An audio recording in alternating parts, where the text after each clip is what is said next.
कुछ लोग सवाल करते हैं कि मैं बहुत ही गरीब इंसान हूँ और मैंने एक एक रुपया जमा करके बच्ची की शादी के लिए पैसे जमा किए या उसके लिए सोना वगैरह बनाया है, तो क्या मैं ज़कात दूँ? अगर दूंगा तो फिर मुझे शादी करानी है बच्ची की या उसको जो है ज़ेवर देना है, उसमें तो कमी आ जाएगी। तो एक बात समझ लें कि ज़कात देने से किसने कह दिया कि आपका माल कम होता है, आपका कैश कम होता है या आपका सोना कम होता है? ये किसने कह दिया कि ज़कात देने से माल कम होता है?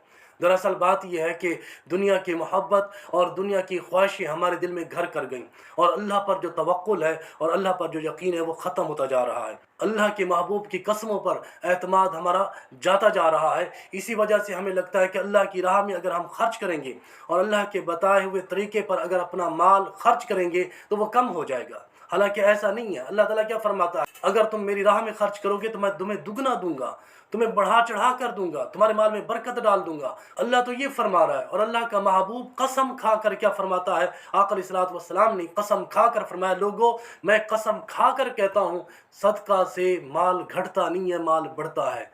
तो कोई सोचे कि सदका देने से मेरा माल कम हो जाएगा, तो महबूब मुस्तफ़ा आका अलैहिस्सलातु वस्सलाम तो कसम खा कर कह रहे हैं कि माल घटता नहीं है, माल बढ़ता है। ये हमारी सोच है। हमारा दिल तंग हो गया अल्लाह की राह में खर्च करने से, अल्लाह के अहकाम पर अमल लाने से हमारा दिल सख्त हो गया है, तंग हो गया है। हम सोचते हैं कि नहीं, मेरे पास 1 लाख है, 2500 दूंगा तो 1 लाख से तो 2500 कम हो जाएंगे। हम जाहिर देख रहे हैं, बातिन की तरफ नहीं जा रहे। और बातिन क्या है कि अगर मैं अपनी बेटी पर 5 लाख रुपए खर्च करने वाला हूँ तो मुमकिन है रब ताला इस ज़कात की वजह से ऐसी बरकत डाल दे, वहाँ 3 लाख का खर्चा हो। और अगर मैं ज़कात ना दूँ और सोचता रहूँ कि ज़कात दूंगा तो पैसे कम हो जाएंगे, अल्लाह ताला बरकत उठा ले और जहाँ पर 2 लाख लग रहे थे वहाँ 10 लाख लगे। तो इसलिए अल्लाह से जब आप तिजारत कर रहे हैं तो फिर ये भाव ताव ना देखें, ये ना देखें कि मेरे दौलत कम हो जाएगी, मेरे पैसे कम हो जाएंगे। ये शैतान के वसवसे हैं, ये दुनिया की मोहब्बत जो हमारे दिल में बैठ गई है, ये उसके हीले बहानी हैं।